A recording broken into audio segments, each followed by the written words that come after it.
In parts 1 and 2, I looked at the DSM-5 and ICD-10 criteria for diagnosing schizoid personality disorder. Now I'm going to look at Guntrip's criteria. So Guntrip has listed introversion, withdrawnness, narcissism, self-sufficiency, sense of superiority, loss of affect, loneliness, depersonalization, and regression. In my opinion, I think that Guntrip has the deepest representation of SPD, and because each of these points do run into depth, I'm going to go to Wikipedia to share with you a broader understanding of what each of these points means. So we will go over to Wikipedia now. Okay, so introversion. Guntrip described the schizoid's inner world, thus, by the very meaning of the term, the schizoid is described as cut off from the world of outer reality in an emotional sense. All this libidinal desire and striving is directed inward towards internal objects, and he lives an intense inner life, often revealed in an astonishing wealth and richness of fantasy and imaginative life whenever that becomes accessible to observation. Though mostly his varied fantasy life is carried out on in secret, hidden away, the schizoid person is so cut off from the outer reality as to experience it as dangerous. It is a natural human response to turn away from sources of danger and towards sources of safety. The schizoid individual, therefore, is primarily concerned with avoiding danger and ensuring safety. So as you can see here, Guntrip has included some of the motivations of the person with SPD. I'll go on to the next point, which is withdrawnness. Withdrawnness means detachment from the outer world, the other side of introversion. Only a small portion of schizoid individuals present with a clear and obvious timidity, reluctance, or avoidance of the external world and interpersonal relationships. Many fundamentally schizoid people present with an engaging, interactive personality style. Such a person can appear to be available, interested, engaged, and involved in interacting with others, but he or she may in reality be emotionally withdrawn and sequestered in a safe place in an internal world. Withdrawnness is a characteristic feature of schizoid pathology, but is sometimes overt and sometimes covert. Overt withdrawnness matches the usual description of the schizoid personality, but withdrawnness is just as covert. So it is just as often a covert, hidden internal state of the patient. The patient's observable behavior may not accurately reflect the internal state of their mind. One should not mistake introversion for indifference, and one should not miss identifying the schizoid patient due to misinterpretation of the patient's defensive, compensatory, engaging interaction with external reality.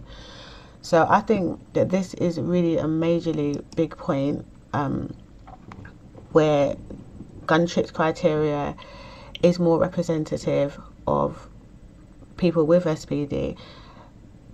The ICD-10 and the DSM-5 paint really just a really cold, sort of zombie-like impression of somebody with SPD, whereas with Guntrip, he's pointing out the fact that people with SPD can actually appear like extroverted, socially friendly, have an engaging sort of style of interacting with people.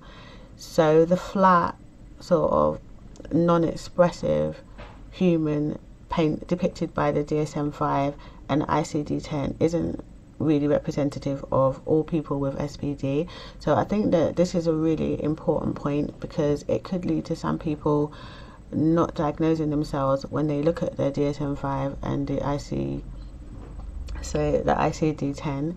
I'm not saying that people should diagnose themselves, because if you think that you have some sort of disorder, you should go to a professional to help you to explore that with definiteness. But I am making the point that with Guntrip, he does identify factors of SPD that the other two criteria fail to identify. So we'll go on to the next part, which is narcissism. Now, straight off the bat, I have to make the differentiation between narcissism and narcissism personality disorder. Although there are some people with SPD that do have a narcissistic personality disorder, the narcissistic traits doesn't necessarily mean that the person has narcissistic personality disorder. I will now read out what Guntrip, how he defines narcissism. So Guntrip defines narcissism as a characteristic that arises out of the predominantly interior life the schizoid live. His love objects are all inside him, and moreover he is greatly identified with them, so that his libidinal attachments appear to be in himself. The question, however, is whether the intent in the life of the schizoid is due to a desire for hungry incorporation of external objects, or due to withdrawal from the outer world to a presumed safer inner world. The need for attachment as a primary motivational force is as strong in the schizoid person as in any other human being. Because the schizoid's love objects are internal, they find safety without connecting and attaching to objects in the real world. See narcissistic defenses. So how I would interpret this would be to say that the person with SPD has all the things that they sort of value and desire. They have internal representations for them, so they're very sort of internally turned into themselves because of the fact that they have representations of things in the outside world inside their mind that they love and they hold on to, so that this is something that they're relating to inside of their head. And it has similarities with people with the narcissistic personality disorder, but it is different. But I don't really want to go too deep into narcissism here, but I just wanted to make the point that it's due to internal representations that the schizoid loves within himself. So it could seem like he's loving himself because the representations are inside of himself, and that could be herself too, but just going along with the description here. So we'll go on to the next point, which is self-sufficiency. So Guntrip observed that a sense of superiority accompanies self-sufficiency. One has no need of other people. They can be dispensed with. There often goes with it a feeling of being different from other people. The sense of superiority of the schizoid has nothing to do with the grandiose self of the narcissistic disorder. It does not find expression in the schizoid through the need to devalue or annihilate others who are perceived as offending, criticizing, shaming, or humiliating. This type of superiority was described by a young schizoid man. If I am superior to others, if I am above others, then I do not need others. When I say that I am above others, it does not mean that I feel that I'm better than them. It means that I am at a distance from them, a safe distance. So it is a feeling of security rather than a feeling of superiority.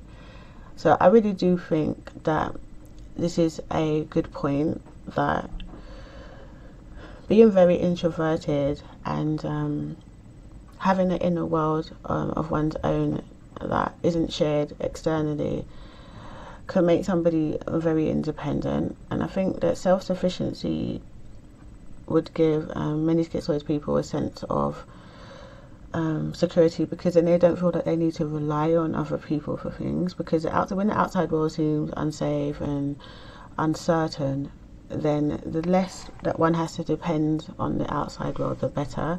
So I think Guntrip really did make a really good point here that is not in either the DSM-5 or the ICD-10.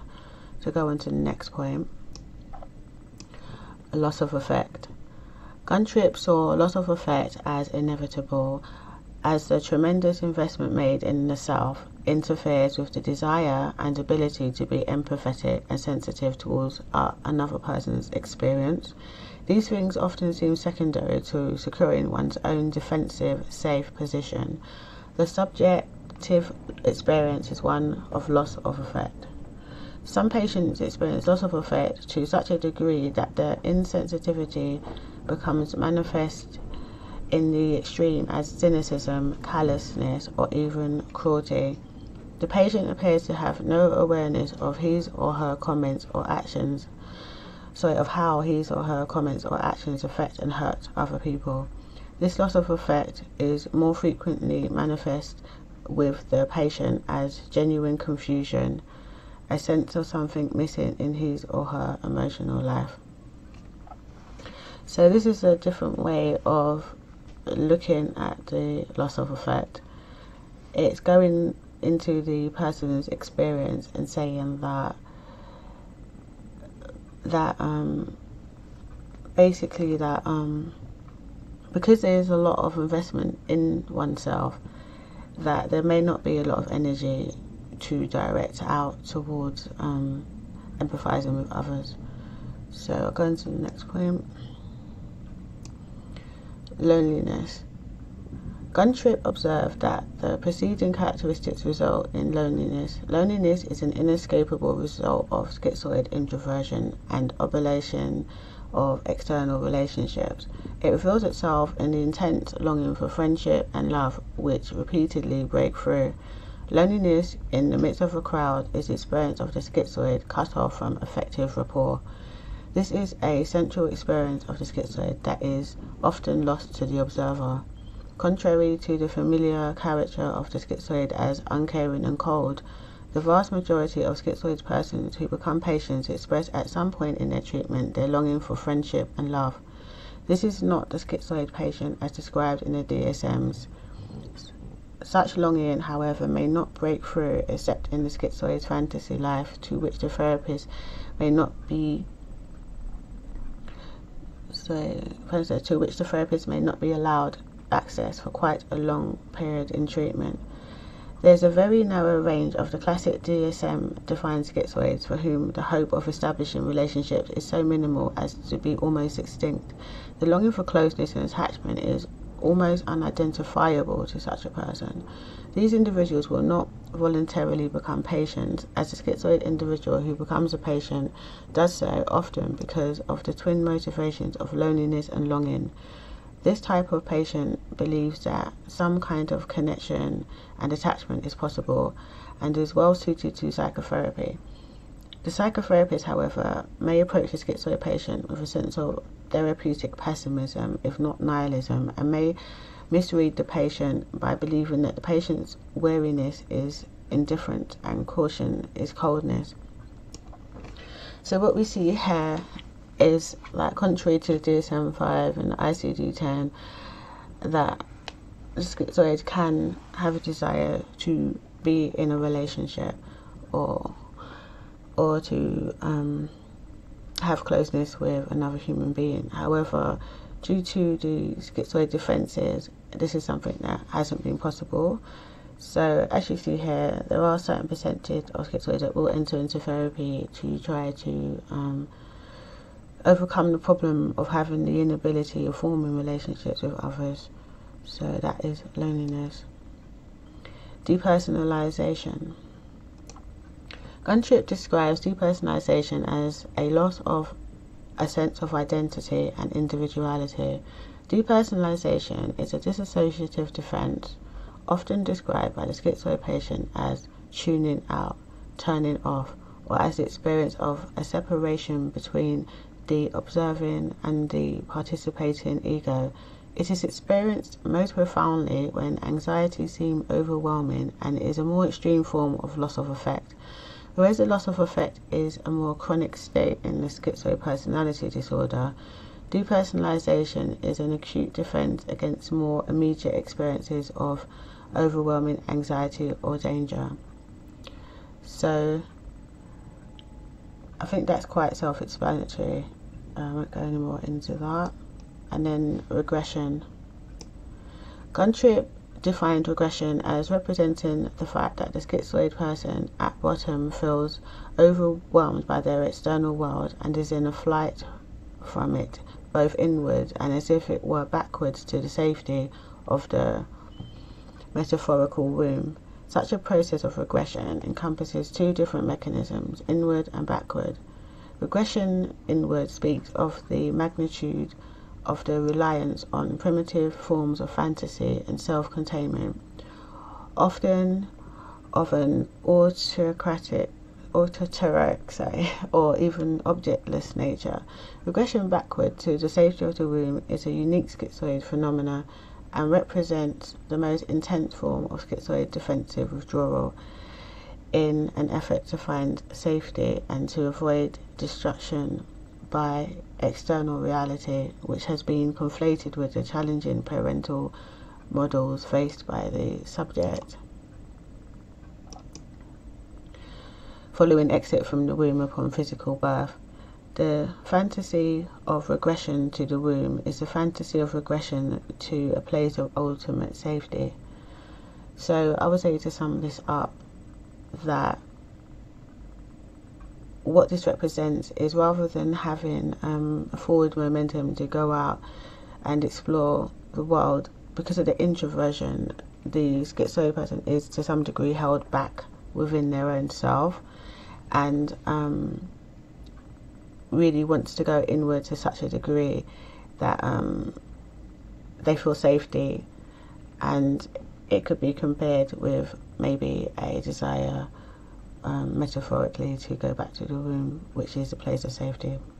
So this is Guntrip's list in its totality. As you can see, there's a lot of deep concepts to be explored here, and I've just gone through this quite briefly, so just give you an overview to show you how this criteria differs from the DSM-5 and ICD-10, and you can see for yourself what do you think about Guntrip's criteria versus the other criteria. And if you're someone who has schizoid personality, do you think that the Guntrip criteria is more representative of SPD than the other two criteria?